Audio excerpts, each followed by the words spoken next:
So guys, প্রচণ্ড বৃষ্টির মধ্যে কাজের মজাটাই কিন্তু আলাদা। তো আমরা কাজ মোটামুটি শেষেই করে দিলাম। সো বন্ধুরা, চলো শুরু থেকেই শুরু করা যাক। তো দেখতে পাচ্ছ সকাল সকাল প্রচণ্ড বৃষ্টির মধ্যে আমরা বাড়ি থেকে বেরিয়ে এলাম।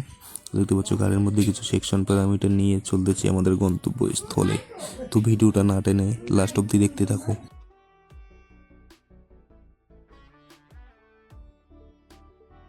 সো গাইস, দেখতে পাচ্ছ আমরা সাইডে চলে আসলাম, আর বৃষ্টির অবস্থা দেখতে পাচ্ছ এখনো কিন্তু প্রচণ্ড বৃষ্টি চলতেছে। আর এই বৃষ্টির মধ্যে কিন্তু আমরা ভিজে আসলাম এখানে। তো বৃষ্টি এমনভাবে এসেছে আমি এখান থেকে ওই ঘর পর্যন্ত যেতে পারতেছি না। তো চলো ফাইনালি কাজ শুরু করে দিলাম। কাজ করার আগে সর্বপ্রথম আমরা আমাদের বেঞ্চগুলো একটু হাই করে নেব, যাতে আমাদের কাজ করতে অসুবিধা না হয়। তো দেখতে পাচ্ছ আমাদের কাকা কিন্তু বেঞ্চের কাঠগুলো কেটে দিচ্ছে।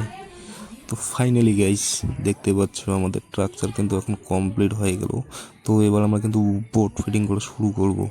তো চলো দেখতে থাকো কিভাবে বোর্ড ফিটিং করি। সো ফাইনালি গাইস, আমরা কিন্তু বোর্ড ফিটিং করা শুরু করে দিয়েছি। মোটামুটি অর্ধেক বোর্ড কিন্তু আমরা ফিটিং করে দিয়েছি। তো দেখতে পাচ্ছ বোর্ডের ডিজাইনটা কীরকম হয়েছে অবশ্যই কমেন্ট করে বলবেন। আর তোমাদের যদি কারো নিড থাকে কাজের, তাহলে অবশ্যই আমাদের সাথে কন্ট্যাক্ট করতে পারেন। খুব কম বাজেটেই আপনার ঘরটিকে সুন্দর করে আপনার স্বপ্নের ঘর বানিয়ে দিতে পারি বন্ধুরা।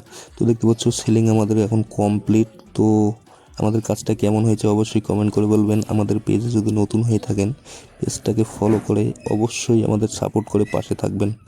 তো চলো দেখা হবে পরের ভিডিওয়।